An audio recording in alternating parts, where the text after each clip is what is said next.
dia bentuknya nggak beraturan. Karena dia punya fungsi untuk memakan sel-sel atau virus atau bakteri atau patogen apapun. Atau bahkan apa kemarin tuh besi ya, pokoknya apa trauma gitu ya. Atau jaringan-jaringan yang rusak. Nah, itu dimakan oleh dendritik. Nah, dendritik inilah yang nanti dia jalan, jalan kemana? Ke ke timus.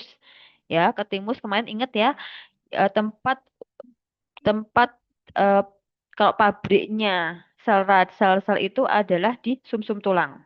Tapi setelah dikeluarkan dari pabrik, kemudian dia akan disalurkan, dilatih di timus, ya kelenjar timus, ya kan? Nah, si dendritik ini setelah dia itu apa menelan virus, terus dia jalan ke timus. Limfosit, aku ini nih, aku habis makan virus sama bakteri, tapi ini virus bakterinya ini terlalu kuat nih, aku nggak sanggup untuk melawan. Teman-teman yang di sana udah pada mati semua, yang neutrofil dan lain-lainnya udah mati. Nah, terus kemudian si adaptif tadi melihat itu, oh iya iya oke, kita siapkan ya apa tentara khusus. Nah, di sini tentara khususnya ini bisa nanti ada yang komponen limfosit T. Nah, ini ada T helper, ada cytotoxic dan ada T cell regulator. Kemudian komponen dari limfosit B, ada sel plasma dan ada sel memori. Nah, nanti kita akan bahas masing-masing komponen itu gimana caranya menyerang antigen. Nah, ini ya contoh-contoh penyebabnya ini bisa karena infeksi virus, bakteri, kemudian jamur, atau juga karena penyakit autoimun. Atau bisa juga karena sel kanker ya. Oke, kita lanjut ya. Nah, apa itu antigen? Jadi, antigen adalah molekul yang dapat dikenali oleh sistem imun, terutama oleh antibodi atau reseptor khusus. Jadi, virus, bakteri, kemudian jamur, itu dia itu punya eh, penanda, punya protein penanda yang menunjukkan, oh ini itu beda sama sel yang ada di tubuh. Oh, ini beda sendiri nih, gitu ya. Sehingga penanda-penanda itulah istilahnya tuh ada barcode-nya. Setiap virus dan bakteri itu punya tanda pengenal masing-masing, ya. Nah, tanda pengenal itu misalkan nih, hmm, misalkan apa ya sekalian nih meninggalkan KTP di di masjid gitu, di masjid wadi gitu. Nah, itu kan padahal kalian bukan bukan pegawai situ gitu kan. Nah, tapi apa di situ. Nah, itu kan disebutnya, oh ini siapa nih? Tamu gitu ya. Nah, itu sama kayak gitu. Jadi setiap patogen, virus, bakteri, jamur itu punya penanda. Nah, penanda itu dia nempel di tubuh uh, patogen itu. Jadi misalkan nih, kalau di virus penandanya itu di permukaan virus itu dia punya antigen. Nah, terus kemudian ada juga bakteri. Nah, ini di dalam tubuh. Nah, ketika dia masuk ke dalam tubuh manusia, maka dia akan mengeluarkan namanya adalah endotoksik. Ya, jadi cairan yang ada di dalam tubuh bakteri atau juga bisa fungi atau jamur. Nah, dia menghasilkan spora. Nah, atau juga bisa ini pada cacing, ya dia menghasilkan flagel-flagel, rambut-rambut halus ini. Nah, itu yang dikenali oleh sistem imun. Oh, ini nih adalah pengenalnya si virus X. Oh, ini nih pengenalnya si virus Y gitu. Jadi udah kenal nih virus. Nah, kalau respon imun yang innate, dia cuma tahu kalau ini tuh virus gitu. Oh, ini tuh bakteri. Oh, ini tuh virus. Tapi dia nggak tahu ini virus apa, ini bakteri apa. Nah, itulah si innate, ya. Hmm. Jadi, eh tadi ya, jadi setiap patogen itu dia punya barcode-nya, ya, punya barcode yang ini bisa dideteksi oleh sel imun kita. Sel imun kita itu adalah mesin scanner gitu ya. Jadi dia tahu nih pas di barcode gitu, kan biasanya kita belanja di apa di supermarket nih ya, kan ada barcode-nya nih. Oh ini pisang gitu kan di layar monitornya itu kan kita bisa lihat oh ini barcode-nya pisang harganya sekian. Nah sama virus itu juga punya antigen yaitu suatu protein yang digunakan sebagai penanda atau barcode atau tanda pengenal sehingga ketika antigen itu masuk ke dalam tubuh manusia maka akan dikenali oleh sistem imun. Nah, ini contohnya gini. Misalkan nih ini adalah sistem imun innate. Tadi sistem imun innate tadi adalah dendritik, makrofag, neutrofil dan juga teman-temannya. Nah, dia ada yang masuk di sini nih. Oke. Dia muter-muter kan, dia tuh kan patroli nih, muter-muter di seluruh pembuluh darah ya. Terus dia ketemu sama sel asing. Pas di barcode, oh ini teman sendiri nih, oh nggak aku makan. Terus kemudian ada lagi nih di barcode. Duh, ini siapa nih? Asing nih, tamu asing nih. Wah, dia makan nih. Wah, ini anu nih bahaya. Nah, kemudian dia makan. Terus dia keliling lagi. Wah, ini teman sendiri, nggak dimakan. Gitu ya. Terus ini ada enak apa nih? Barcode-nya kok beda. Nah, jadi gitu. Jadi si sistem init itu dia akan mengenali antigen yang dikeluarkan oleh masing-masing patogen atau virus, bakteri, ataupun tadi jamur. Gitu ya. Nah, tapi dia cuma tahu ini bukan teman. Tapi dia nggak tahu ini jenisnya apa. Nah, supaya tadi tadi ya. Nah, itu kan dia, oh ini tuh bukan temanku nih. Nah, dia cuma bisa bedain ini teman sama ini harus dihancurkan. Kalau barcode-nya nggak sesuai kan si init sistem itu dia punya eh, apa monitor ya layar kan dia scan nih barcode. Oh, ini nggak masuk nih dalam list anggota keluarga kita, gitu kan? Terus wah ini harus dihancurkan. Nah, aku dihancurkan pakai apa makrofag ini dihancurkan ya gitu kan. Nah, terus kemudian tapi dia nggak bisa misalkan eh, ini virus, tapi ini virusnya atau ini virusnya herpes. Jadi semua itu tidak spesifik gitu. Dia cuma tahu pokoknya semua itu virus, pokoknya semua itu bakteri. Nah, sehingga eh, eh, apa tentara tambahan yang sudah terlatih, yang sudah spesifik bisa mengenali ini virus darah, ini virus influenza yang bikin sesak nafas tahunya gitu. Nah, itu nantilah di uh, uh, nah, mana masih ingat ya Covax yang makan ini ya. Mana nih? Tadi makrofag ini yang dia bentuknya dendritik ini kan udah makan, terus kemudian akan eh makan nih. Aku tadi udah makan bakteri sama virus. Terus ini tuh aku nggak tahu ini virus apa, gitu kan? Tolong dong, ini tuh dia masih anu nih masih banyak ada di situ. Kita udah kewalahan buat apa buat melawan. Nah, si dendritik itu dia ini punya apa? Makan si protein antigen tadi. Terus, nah dia itu punya kunci. Nah, dia bilang ini kuncinya ini nanti kan dia udah mendeteksi nih ini virus. Virus dengan virusnya tapi kan nggak tahu virus apa. Tapi dia tahu ini virusnya bahaya banget. Ini virusnya bahayanya sedengan. Ini virusnya ya bisa sembuh sendiri gitu. Nah, itu dia punya. Nah, sehingga si kunci inilah nanti yang akan em, apa mencocokkan. Nah, ini bagusnya nih dilawannya sama limfosit T apa limfosit B. Ya, ini limfosit T atau limfosit B. Nah, ini cocoknya yang mana? Nah, protein yang dibawa oleh si dendritik yang kuncinya tadi itu disebut dengan MHC. Jadi MHC itu adalah protein yang dibawa oleh dendritik yang nanti ini sebagai kunci yang akan dipaskan dengan gembok yang ada di limfosit T dan limfosit B. Nah, contohnya, nah ini ya.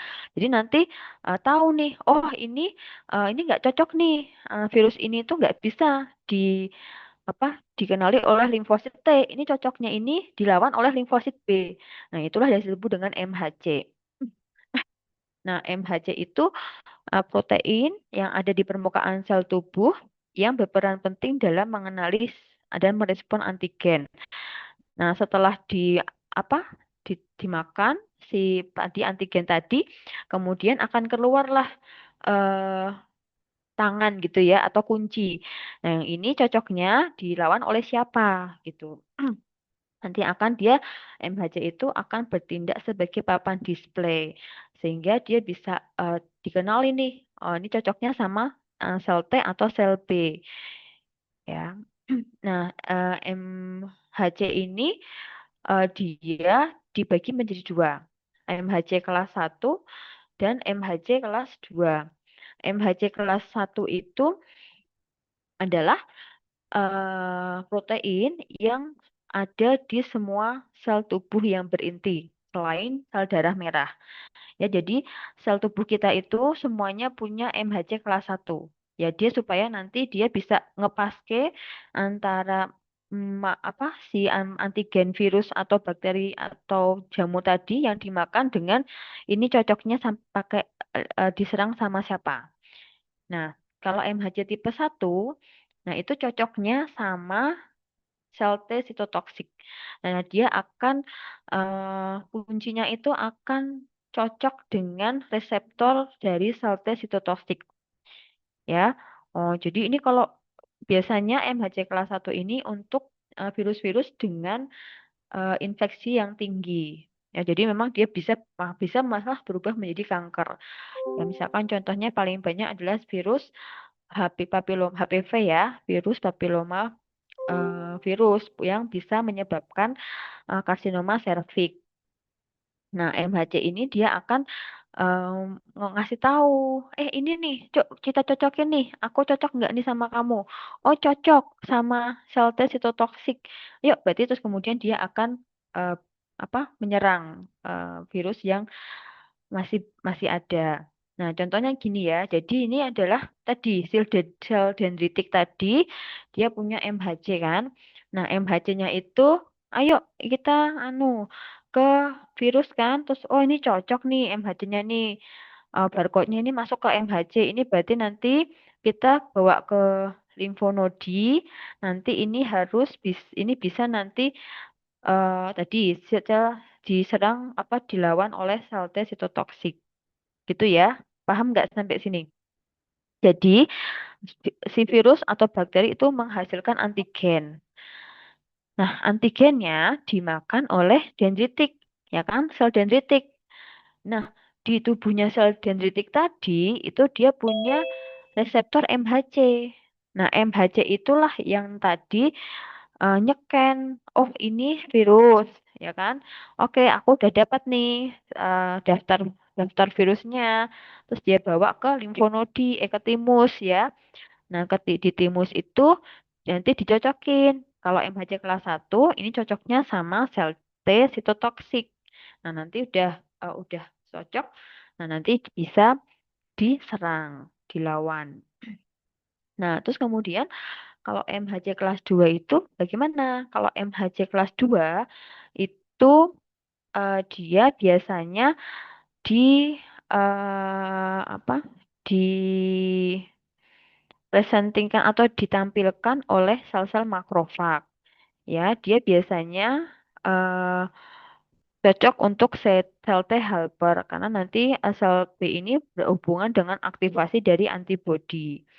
Itu ya. Nah, ini perbedaan antara MHC kelas satu dan MHC kelas 2.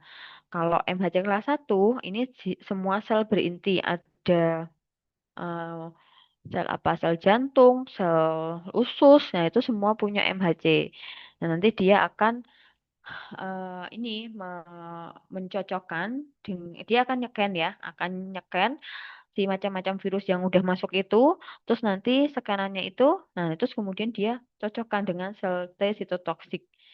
Nah, terus kemudian sel T sitotoksiknya menghancurkan sel yang terinfeksi virus.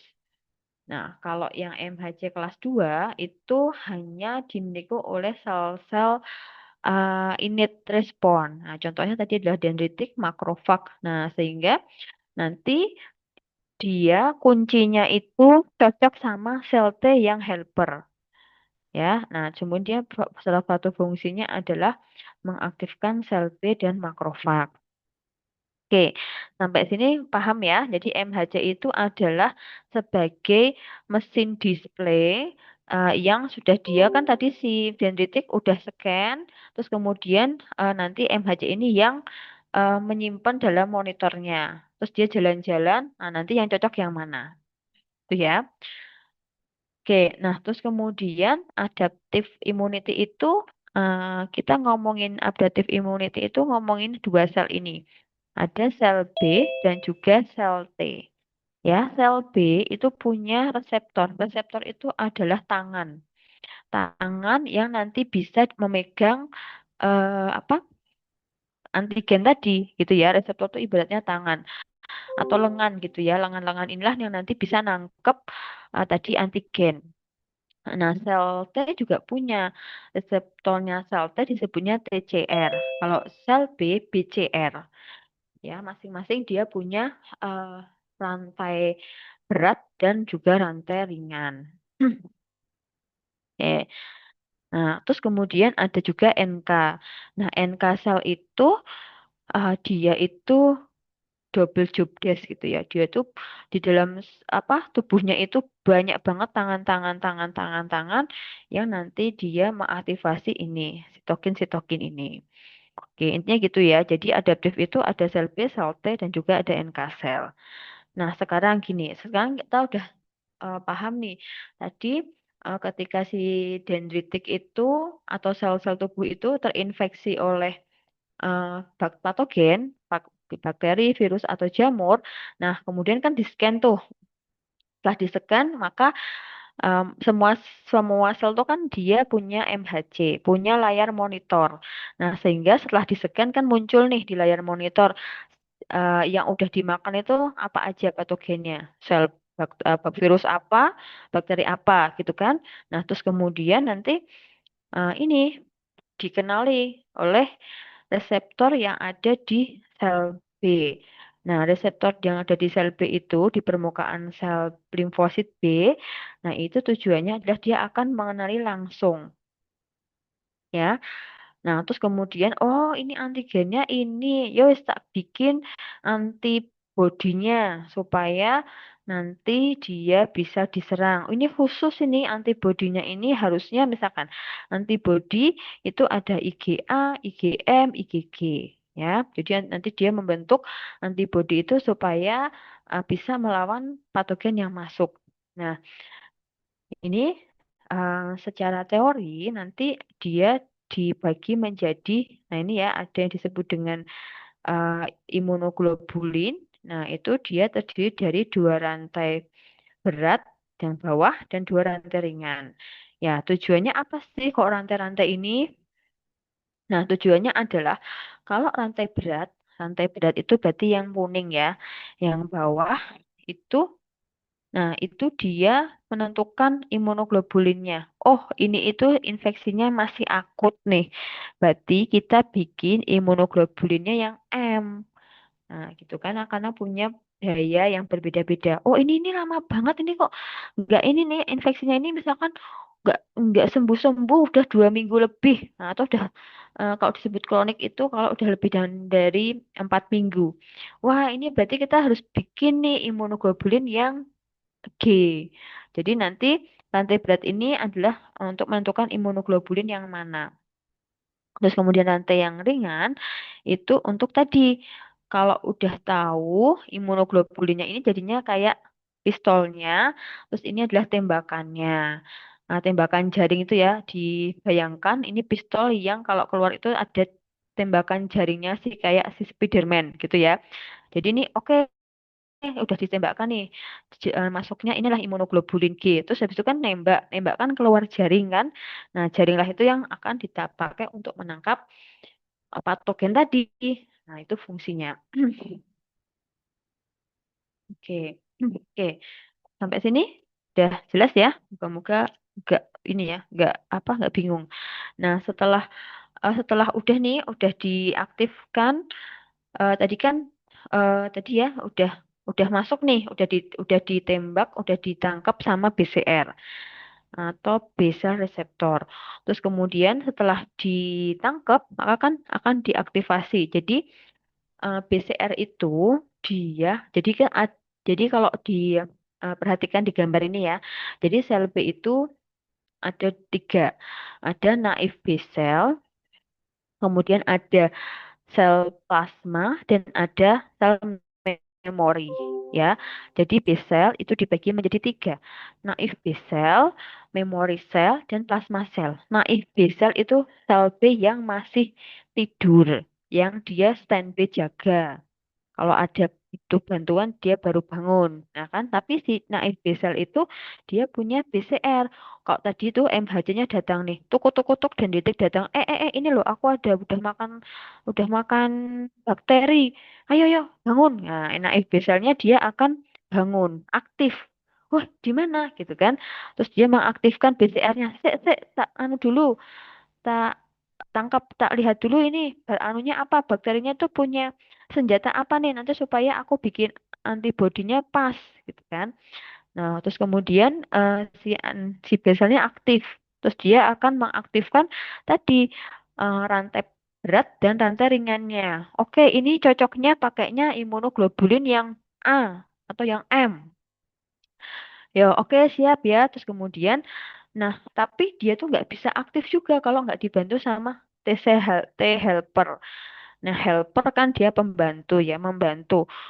Wah, ini aku kurang ini anunya antigennya udah dapet nih aku, tapi aku perlu anu, perlu ini aku perlu berubah jadi sel sel plasma dan sel memori. Terus nah itu yang bantu siapa? Yang bantu si T helper. Ya udah, aku udah punya nih, aku udah kan gini ya, udah setelah MHC-nya masuk kan naif sel B-nya kan udah tahu nih musuhnya itu dia punya senjata apa. Terus ini aku harus berubah nih. Aku harus berubah jadi sel plasma supaya aku bisa apa membuat antibodi gitu kan.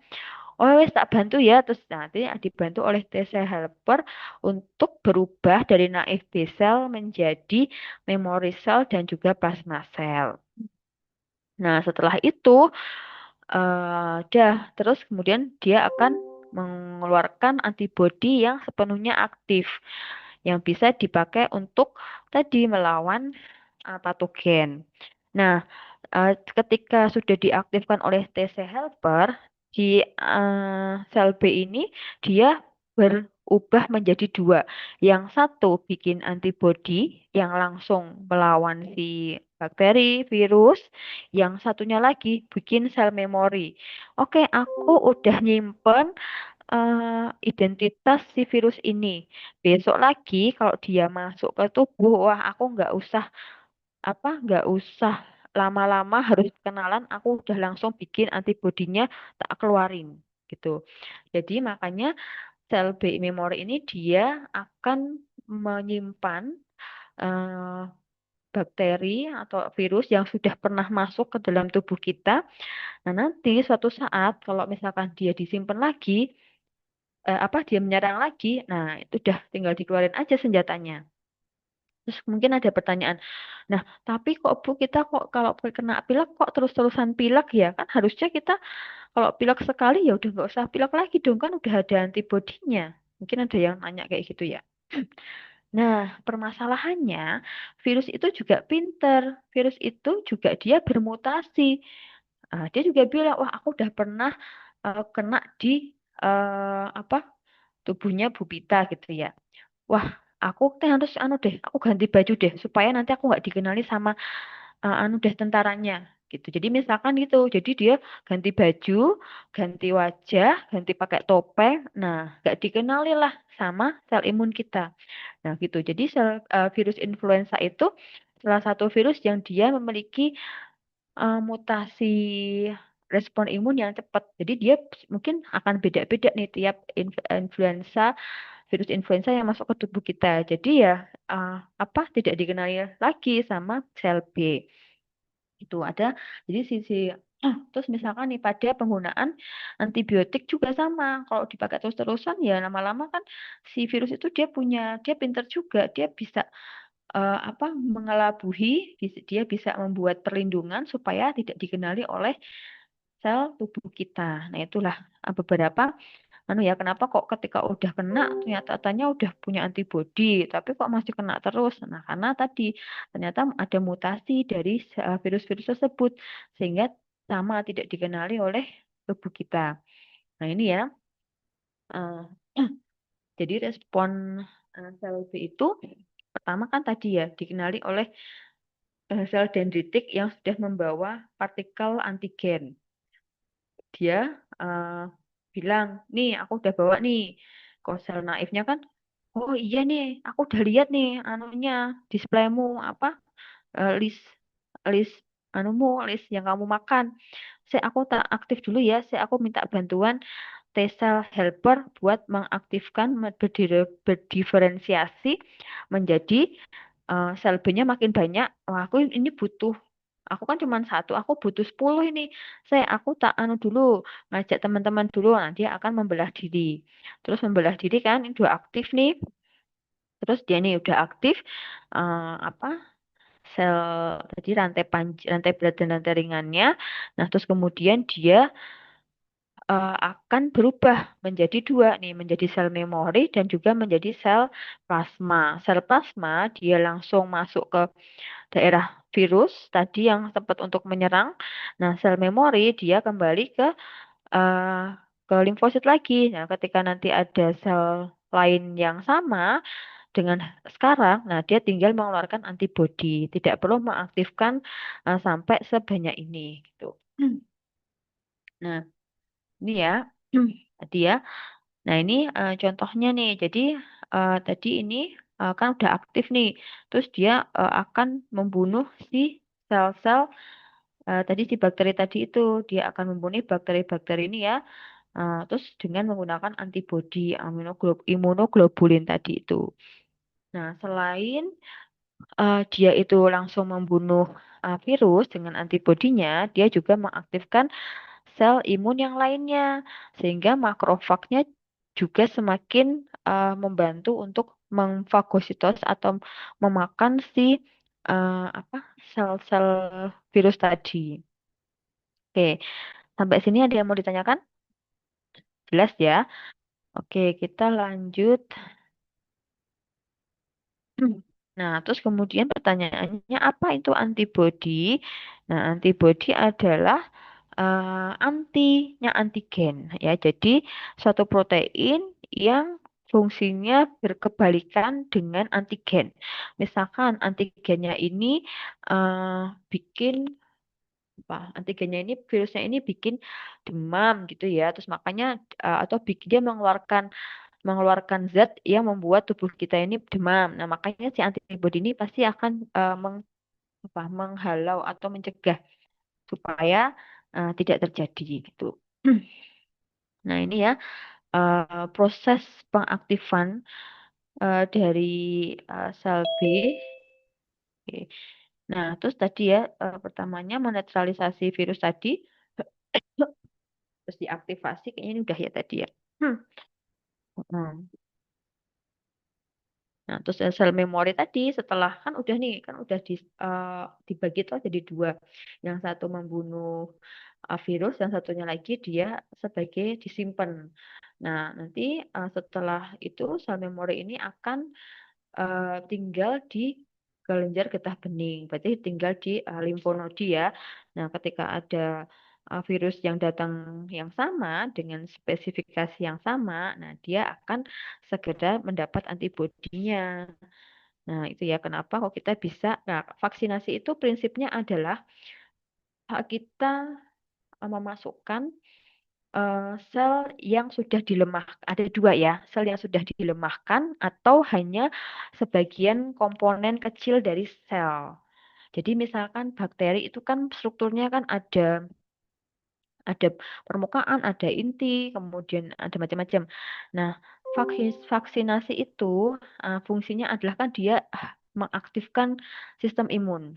Dengan nanti kok divaksinasi nanti bikin kita tambah sakit. Oh enggak, karena vaksinasi itu komponen yang dimasukkan itu tuh bukan virus yang aktif, tapi virus yang biasanya sudah dilemahkan. Atau kalau misalkan nggak dilemahkan, jadi misalkan nih, misalkan eh, kita mau misalkan gini ya, kalian mau masuk ke markas penjahat gitu kan. Nah, eh, kalau selnya itu masuk seluruhnya, misalkan berarti tubuh kalian tuh datang ke markas ya. Ke markas itu berarti virus atau bakteri seutuhnya. Nah, itu kan harus diserang. Tapi kalau misalkan yang datang cuman baju kalian, nah gitu kan sistem imun itu kan tidak terlalu effort ya untuk menyerang. Nah, sehingga vaksinasi itu gitu. Jadi yang dikasih cuman bajunya aja. Terus kemudian atau yang dikasih itu orang apa tadi? Orang yang sudah sakit. Jadi dia tidak punya eh, apa senjata untuk melawan sistem imun gitu ya. Jadi kalau vaksinasi itu prinsipnya adalah dia mengaktifkan sistem imun tapi dengan komponen dari sebagian kecil si virus itu atau virus yang sudah dilemahkan. Tuh. Oke, sampai sini yang pengenalan sel B. Ada yang mau Hah, ditanyakan? Bingung apa jelas? Coba. eh, Mbak Aprilia, gimana tanggapannya? Jelas atau masih ada yang bingung? Ada yang jelas, ada yang bingung juga, Dok. Yang bingung yang mana? Ada ini apa mekanisme antibodi. Oh, mekanisme jadi kan tadi sel B itu kan telah diaktifkan, dia kan punya punya lengan tadi, ada lengan berat, ada lengan ringan. Nah, lengan berat itu diibaratkan kayak gini. Jadi si limfosit B itu ibaratnya kalian lagi pegang pistol yang kalau ditembakkan itu keluar jaring tuh loh. Nah, jadi udah dikenali nih, oh itu ada penjahat, tuh ada antigen, gitu kan. Terus kemudian dia akan menangkap kan ditembak nih pakai imunoglobulin antibody. Terus kemudian akan ditangkap itu nanti disimpan. Oh dia diidentifikasi apa ya? Ketika setelah ditangkap itu kan langsung diintegrasi gitu ya, diintegrasi, dicari datanya, disimpan. Jadi ketika nanti si virus ini atau bakteri ini datang lagi, kita udah punya data sehingga nanti tinggal dikeluarkan antibodinya gitu. Prinsipnya gitu sih ya. Oke, ada lagi yang mau anu ada yang bingung? Nanti kalau ini bingung, nanti pertemuan selanjutnya tambah bingung lagi. Nah ya, jelas ya. Jadi jadi sel B tadi berdiferensiasi menjadi apa sama apa?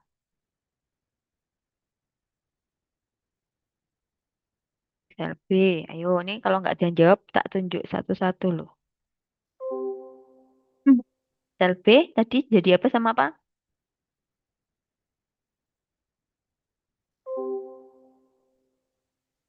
Galuh, Mbak Galuh, sel B-nya itu tadi eh, sel B naif tadi dia berdiferensiasi jadi apa sama apa?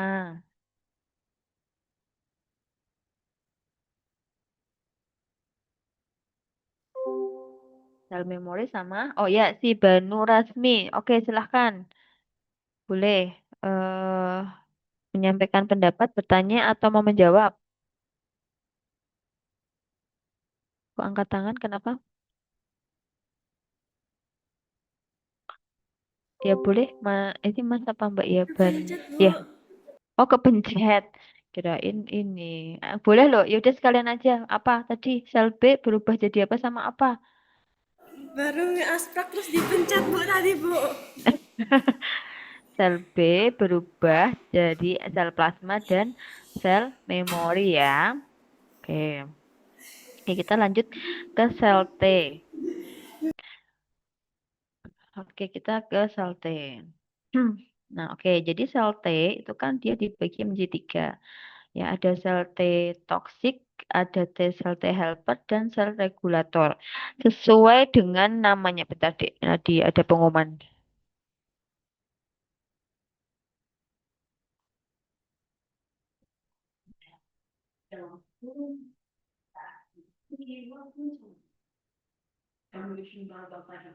Untuk bersiap-siap menuju masjid merupakan sholat Jumat. Demikian pula dengan pengembangan kita senantiasa dari dengarkan dari Allah Subhanahu wa Ta'ala. Wassalamualaikum warahmatullahi wabarakatuh. Oke, jadi kita lanjut ya. Jadi sel T itu dia ada tiga jenisnya. Sel T sitotoksik, sel T helper, dan sel regulator sesuai dengan namanya. Kalau sitotoksik artinya dia mengeluarkan toksik yang bisa membunuh virus. Nah, sitotoksik itu adalah tentara paling apa sih kalau tentara yang paling anu tuh yang paling kuat itu apa sih namanya? Elit ya, heeh, tentara paling elit karena dia itu dilengkapi dengan senjata khusus yang dia bisa melawan virus terkuat bahkan sel kanker. Ya, jadi sel sitotoksik itu adalah tentara paling kuat. Ya. Terus kemudian ada sel T helper. Nah, sel T helper itu tadi kan helper salah satunya fungsinya adalah dia mengaktifkan sel B. Sel B yang naif sel B sel itu untuk membuat untuk menjadi sel plasma dan sel memori yang bertugas membuat antibodi. Tapi dia juga bisa mengaktifkan sel T yang lain ya. Sel T sitotoksik itu supaya lebih lebih aktif, lebih apa? Lebih aktif itu bisa bisa jadi kekuatannya bertambah atau bisa jadi sel T-nya makin banyak ya. Terus ada juga sel regulatori. Nah, sel regulatori ini dia justru menekan sistem imun. Lah, kok ada juga sel yang malah kok kayaknya nggak berguna ya? Kok malah tujuannya untuk menekan sistem imun ya? Nah, tujuannya apa? Ini contohnya tujuannya adalah misalkan nanti sel-sel itu sudah terlalu banyak berproliferasi, wah ini kebanyakan ini udah sampai sini aja sel T-nya yang keluar, nanti nggak usah banyak-banyak. Nah, dia yang ngerem supaya sel T yang keluar itu nggak banyak-banyak sesuai dengan porsi penjahat yang harus dilawan. Karena kenapa kok perlu ada sel T regulator ini? Kalau kebablasan sel T yang keluar itu bablas banyak, dia nanti bisa jadi kanker juga. Sel salah satu kanker yang disebabkan karena sel T adalah limfoma. Mungkin kalau pernah dengar ya. Limfoma itu adalah salah satu sel kanker yang disebabkan karena adanya proliferasi. Proliferasi itu adanya perbanyakan diri yang tidak terkontrol dari sel T. Jadi perlu juga ada remnya supaya nggak gaspol gitu ya. Nah, itu disebut dengan regulatory sel T. Oke, kita bahas satu persatu apa fungsi dan juga mekanismenya. Nah, ini sudah tinggal diapalin aja perbedaannya. Jadi ya kalau sel sitotoksik itu untuk virus-virus kakap gitu ya. Yang dia itu virus-virus yang canggih yang harus dilawan dengan tentara elit yang punya senjata khusus yaitu sel T. Kemudian kalau sel T helper itu tadi mengaktifkan sistem imun supaya mengeluarkan antibodi. Oke. Nah, ini contohnya adalah sel T sitotoksik. Jadi prajuritnya sistem imun. Nah, ini adalah tentara elit gitu ya. Jadi apa? Dia itu yang paling kuat gitu, yang dia biasanya akan melawan infeksi virus atau juga melawan infeksi yang disebabkan karena melawan sel yang disebabkan karena kanker. Nah, kan juga perlu juga ya biar si sel sitotoksik ini dia nggak salah sasaran kan dia harus dibekali dengan anu juga pengetahuan bagaimana cara mengenali penjahat yang benar. Jangan-jangan nanti dia malah membunuh temannya sendiri. Nah, nah tadi kalau misalkan sel T itu yang barcode-nya, yang menyimpan barcode, jadi sebagai display, itu adalah MHC kelas 1. Kalau sel limfosit B itu MHC kelas 2. Ya. Nah, sel MHC kelas 1 lah dia akan datang nih kan tadi misalkan sel apa ya? Sel yang sakit adalah sel kulit gitu. Sel kulitnya dia kena sel kanker gitu. Tuk tuk tuk tuk dia datang ke ke timus bawa barcode kan. Barcode terus di barcode kan terus kemudian kan ditampilkan sama MHC kelas 1. Limfosit ini loh aku tuh punya apa namanya? Punya daftar eh, virus yang sudah menyerang kulit nih gitu. Oke, terus kemudian kan sama juga sama si kayak si sel B tadi. Oke, oh iya benar nih aku terus sudah di scanning kan sama sel sitotoksiknya. Oh benar ini ini sesuai nih sama senjata yang sudah senjataku gitu kan. Terus kemudian aktif kan si sel sitotoksiknya kan aktif. Nah, kemudian dia akan melepaskan toksik yang fungsinya adalah merusak sel. Nah, toksiknya ini adalah perforin dan juga granzim. Nah, perforin itu dia membuat pori pada membran sel target dia ngebolong, jadi membuat bolong-bolong sel targetnya itu, sel kankernya tadi misalkan ya, sel kanker yang sudah di barcode sama sel tadi, MHC tadi, terus ditembak selnya ditembak bolong gitu. Setelah bolong terus dia men- setelah bolong terus keluar dari bolongannya itu dia masukkan bom tuh bomnya itu bomnya itu dia bisa meledak bisa menyebabkan sel yang tadi kena kanker itu mati. Nah, itu ya, jadi itu si sel sitotoksik. Nah, ini contohnya nih. Jadi, tadi kan T sel yang belum aktif nih. Itu kutu datanglah si dendritik atau sel mana aja ya. MHC kelas 1. Nih, aku udah kasih kamu nih. Ini nih yang daftar sel-selnya nih yang harus dibunuh gitu kan. Oke, siap, aktif. Nah, dia aktif terus dia mengaktifkan tadi dia punya dua enzim, perforin sama granzim.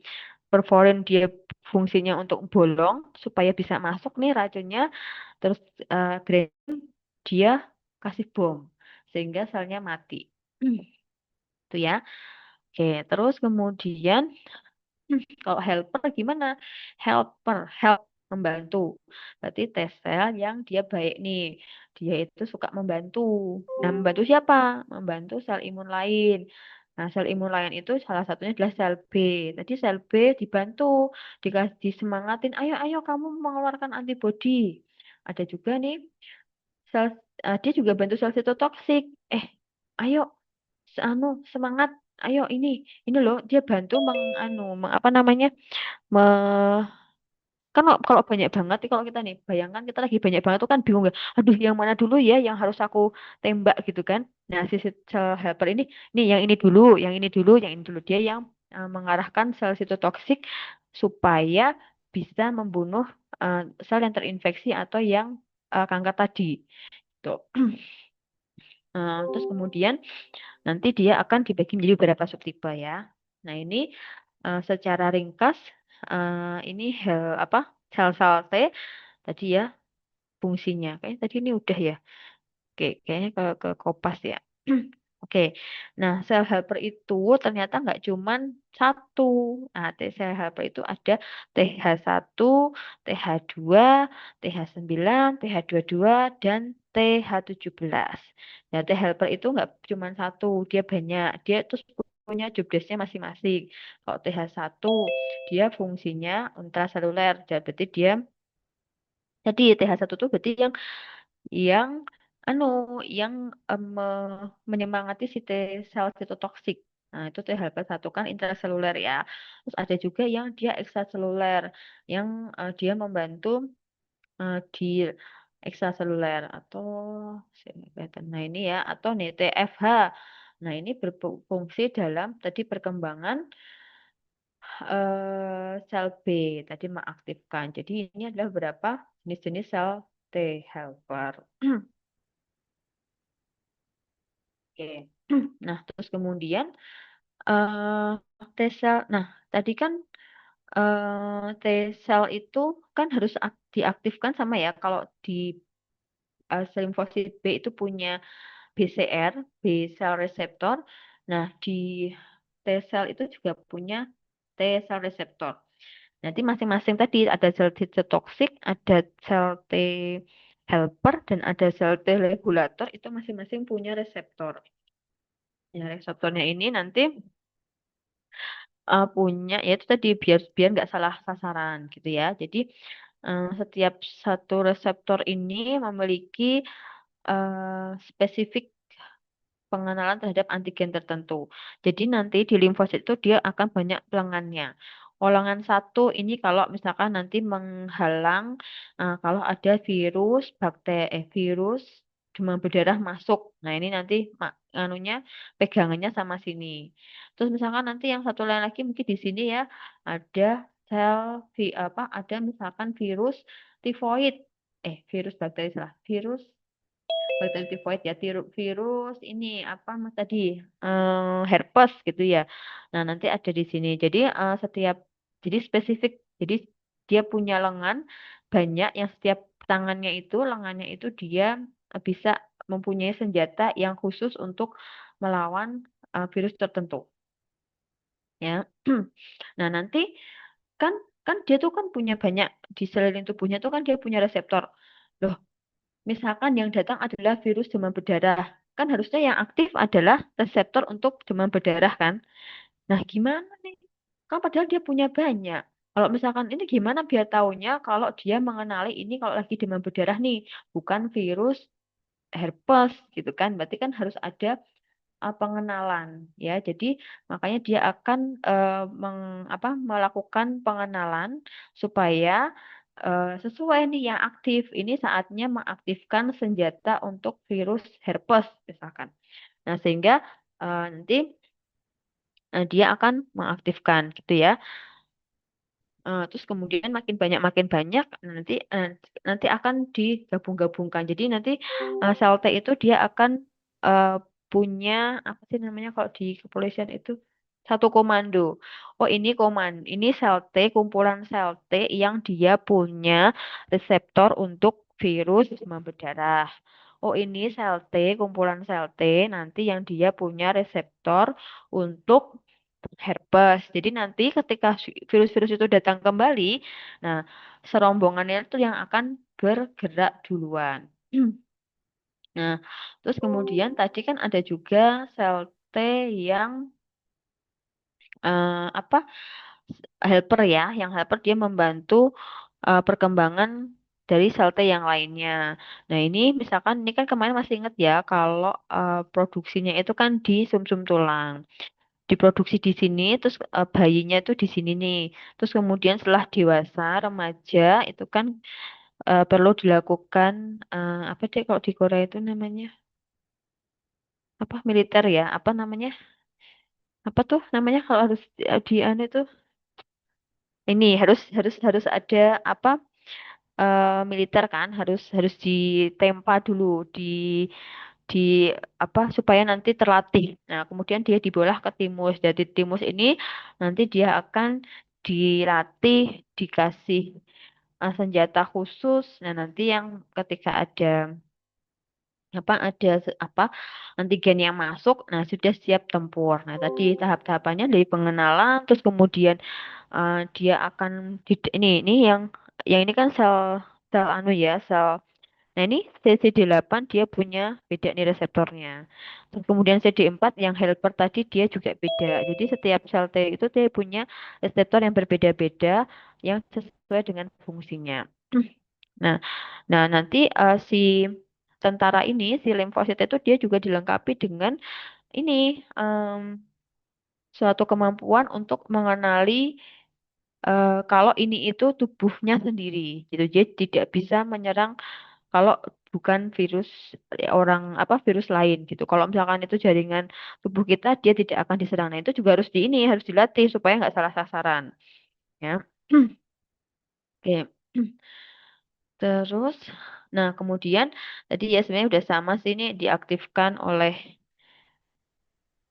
apa tadi ya sel MHC ini ada MHC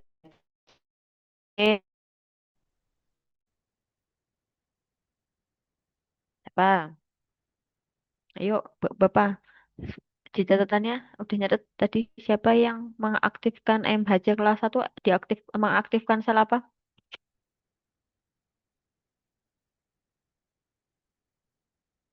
Bede, mengaktifkan sel limfosit limfosit apa? Limfosit B apa limfosit T? Limfosit T, Bu. Iya, betul. Alhamdulillah ya. Satu apa konsep bener ya. Paling enggak ini udah bener nih. Nanti kalau buat ujian ya. Hmm. Oke, jadi limfos tadi kan ini nih MHC1. Ini aku MHC1. Wah, sel T sitotoksiknya kan dia akan mendekat yang mana nih? Gitu kan. Terus kemudian oh, ini pas nih. Nah, ini oh ternyata pas sama ini klik CD8, CD86. Nah, itu ternyata dia mengaktifkan CD28 atau dan T sel. Jadi tergantung ya. Tadi misalkan yang di bawah itu MHC1, maka yang aktif adalah sel T sitotoksik.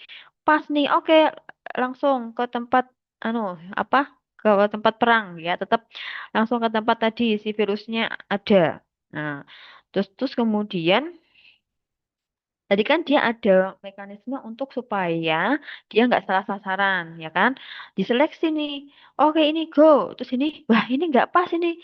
Mau aku tosnya tangan, oh ini salah nih. Wah ini nggak bisa nih, nggak bisa ke medan perang ini salah ini. Nah ini yang disebut dengan tadi. Jadi ada checkpoint, checkpoint ya. Jadi T-cell checkpoint itu adalah jadi sebelum dia pergi perang itu harus dipastiin ini selnya ini sesuai dengan apa kompetensinya gitu. Jadi kalau dia nggak kompeten buat serangan sekarang ya nggak bisa keluar. Nah ini disebut dengan apa CTL4, CTLA4. Nah ini fungsinya adalah untuk mengecek oh sel ini bisa diaktifkan lanjut. Yang ini entar dulu ini nggak sesuai gitu ya. Jadi ini ada apa namanya monitoringnya, ada seleksinya. Kalau nggak sesuai, dia senjatanya nggak sesuai dengan yang dibutuhkan, ya nggak aktif gitu. Nah itu tadi makanya dia dikenali atau tidak dikenali. Nah setelah itu, nah udah nih, terus kemudian kan tadi yang udah dikenali, yang pas cocok tadi antara MHC sama sel sitotoksik ya misalkan ini ya, kan udah, oh yuk yang udah, yuk, yuk langsung, dia langsung banyak banget yang terus langsung menuju ke sasaran spesifik. Nah ini limfosit CD8 yang sudah match gitu ya dengan MHC-nya, si displaynya tadi sudah sesuai dengan spesifitas spesifikasi dari penjahatnya. Nah, itu kemudian langsung menuju ke tempat terjadinya infeksi dengan satu komando tadi, sel-sel yang memiliki reseptor yang sama. Nah, terus kemudian, nah, diseranglah sel sitotoksik.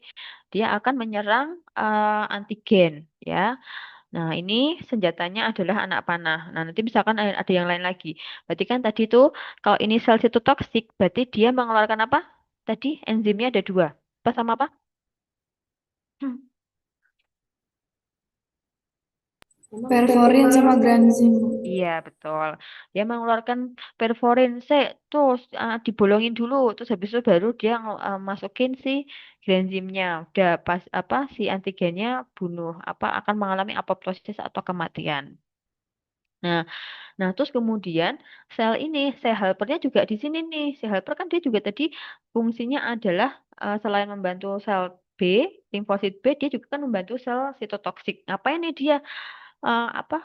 Dia adalah memberikan dukungan. Ya, jadi dia ayo kamu yang ini dulu, ini yang dia memberikan dukungan sama sel sitotoksik untuk eh, dengan cara dia memberikan ini ya, tambahan energi ya, tambahan apa ya? Pokoknya kuat, semakin kuat sel sitotoksiknya untuk melawan si antigen tadi. Nah, terus kemudian, nah sel regulatornya ngapain? Nah, regulator itu juga diaktifkan. Nah, kalau sel limfositnya dia udah terlalu banyak, ya, udah banyak, terus kemudian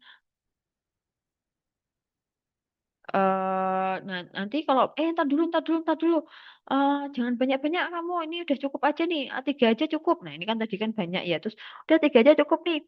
Anu apa namanya, udah ini udah kalah kok ini antigennya, kan? Nggak usah banyak-banyak. Nanti kalau kebanyakan nanti kan misalkan nih, bayangkan ya, kalau misalkan tentaranya itu ada 100 lagi di medan pertempuran gitu ya. Terus kemudian 100 lawan 100 sama 5 lima puluh lawan 50 lebih rusaknya lebih banyak yang mana? Banyak yang mana? Kan ada nih 100 tentara gitu ya di medan pertempuran sama 50 lebih banyak mana korban jiwanya kira-kira? Yang 50 apa yang 100? 50, Bu. Jadi berarti analoginya gini. Jadi kalau misalkan gini, kalau semakin banyak orang yang terjun, berarti kan dia juga resiko untuk terjadinya kematian sama tentara yang terjun. Ini contohnya gini ya, 100 orang langsung diterjunkan langsung ke medan pertempuran. Terus yang satu lagi 50 orang turun dulu. Nanti kalau 50 orang ini enggak, terus yang 50 orang lagi menunggu di markas. Nah, 50 orang lagi ini suruh anu dulu, suruh beran dulu. Nanti kalau nggak mampu, baru 50 orang lagi turun. Nah, dibandingkan sama 100%, 100 orang turun semua. Kira-kira akan lebih banyak luka yang mana? Yang 100, karena kan turun semua. Nah, pasti dia kena kena ini toh, kena apa namanya? Akan mungkin kata cuman kena pisau sedikit atau apa gitu kan pasti dia akan lebih banyak. Jadi sel T regulator itu adalah eh, me, dia mengkoordinir. Bentar, ini cuma tinggal 3. Udah kamu yang turun ini 10 aja.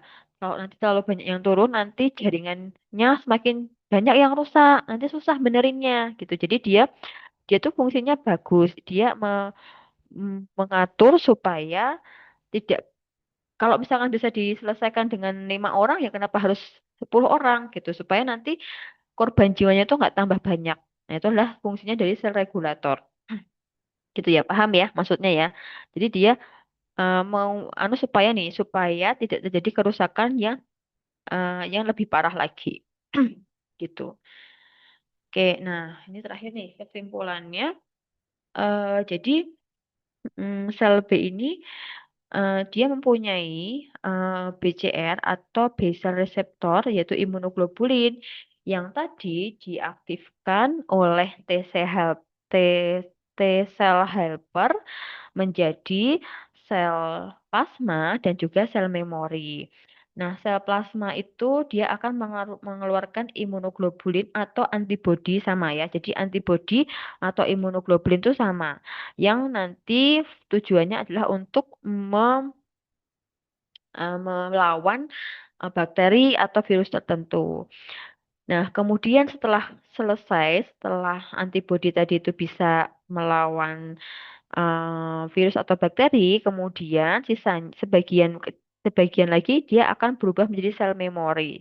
Sel memori inilah nanti dia akan kembali lagi ke limfonodi ketika nanti didapatkan adanya invasi dari bakteri atau virus yang sama, maka dia tinggal mengeluarkan antibodinya. Nah, oh sudah pernah ini antibodi ini, virus ini udah pernah nih, aku udah kenal, udah langsung dikeluarin apa antibodinya sehingga kan tidak perlu diaktifkan lagi. Nah, Terus kemudian kalau peran sel T gimana? Nah, peran sel T itu digunakan untuk contohnya paling berperan adalah sel T jadi dibagi menjadi tiga, sel sitotoksik, sel helper, dan juga sel T regulator. Nah, masing-masing sel T itu dia memiliki peran yang berbeda-beda. Kalau sel sitotoksik tadi dia berperan dalam eh, apa ini ya apa namanya tadi sitotoksik itu virus ya virus atau sel kanker yang pokoknya virus-virus yang dia punya senjata apa senjata penuh gitu ya. Nah itu butuh sel sitotoksik ya sebagai tentara elit yang dia akan dikeluarkan jika lawannya itu kuat gitu. Kemudian ada juga tadi sel T helper. Sel T helper fungsinya selain dia mengaktifkan sel B juga dia mensupport sel T supaya ini ya bisa melawan antigen. Nah, kemudian ada sel regulator. Sel regulator itu walaupun fungsinya itu dia berkebalikan, fungsinya tuh kok dia malah menekan sistem imun, kok malah nggak bantuin, maksudnya apa gitu kan. Nah, ternyata fungsinya itu dia itu jadi kayak apa, dia itu kayak sebenarnya dia itu membantu tapi kayak anu ya kayak teman makan teman gitu. Padahal fungsinya tuh kan membantu supaya kalau kebanyakan nanti misalnya yang apa yang mati tambah banyak. Terus kemudian nanti yang rusak tambah banyak. Udah kalau bisa dilawan cuma dua orang, misalkan gitu ya, misalkan cuma dua orang ya udah nggak usah 10 orang, dua orang aja. Nanti biar yang 8 orangnya itu apa bisa istirahat ya gitu. Jadi dia akan mengatur supaya sel-sel yang keluar itu sesuai dengan jumlah antigen yang harus diserang gitu ya supaya nanti tidak terjadi kerusakan jaringan yang lebih parah. Jadi kalau misalkan selnya itu terlalu banyak nanti apa area pertempuran itu juga semakin luas. Jadi kan kalau misalkan nih cuma tadi ya ada sekelompok antigen, terus diserangnya cuma 10 orang. Nah, mungkin cuma butuh jadi mungkin area pertempurannya cuma 10 meter. Tapi kalau misalkan yang datang itu 100 orang, berarti mungkin area pertempurannya bisa 100 bisa 500 meter, kan lebih gede lagi area pertempurannya. Nah, supaya di regulator lah itu penting supaya dia tidak apa nanti sel jaringannya itu tidak terlalu banyak yang rusak gitu. Nah, intinya sel antigen itu intinya adalah tadi tetap sama respon imun itu dimulai dari respon imun innate ya. Jadi dari yang tadi tidak spesifik tapi dia responnya cepat. Nah, kemudian jadi tidak sendiri-sendiri. Respon innate itu respon innate udah aku udah selesai nih tugasnya. Terus habis itu ya udah selesai ke adaptif. Enggak. Jadi respon innate dan adaptif itu saling berhubungan gitu ya. Ketika respon innate itu tidak mampu, maka dia akan jadi kayak ini, misalkan gini ya, di dalam pertempuran itu nggak ini gak bakalan kalah nih respon imunnya. Terus ada satu orang tentara yang dia itu tuh melarikan diri, ngasih tahu ke markas, ini nih banyak banget nih tentaranya, ini udah kalah nih kita nih. Nah, kemudian dia akan ngasih tahu ciri-cirinya, oh penjahatnya tuh gini gini gini gini gini gitu, menggunakan tadi barcode tadi pengenal karena masing-masing virus itu punya barcode-nya sehingga nggak salah sasaran. Jadi nggak cuman isu gitu ya, nggak cuman gosip tapi disertai dengan bukti gitu. Jadi barcode-nya tadilah yang dibawa ke limfosit ini loh buktinya ini ada banyak. Terus ini terus disesuaikan nanti dengan kompetensinya. Apakah ini harus dilawan sama sel B atau cukup dilawan dengan sel T gitu atau harus sel T gitu ya. Jadi gitu itu penting. Mungkin nanti kalian belajar ini supaya nanti tahu karena nanti kan kemarin kita sudah belajar ya salah satu eh, cara untuk meningkatkan respon itu adalah dengan cara memberikan makanan makro dan mikronutrien yang berkualitas gitu ya. Jadi penting kenapa nanti mana nih nanti yang kemarin kita sudah belajar sedikit ya nanti mungkin akan dipelajari lebih lanjut dengan dosen yang ada di gizi ya. Eh, Kenapa sih misalkan karbohidrat itu penting ke respon imunnya kenapa di bagian mana nanti mungkin akan lebih jelasnya.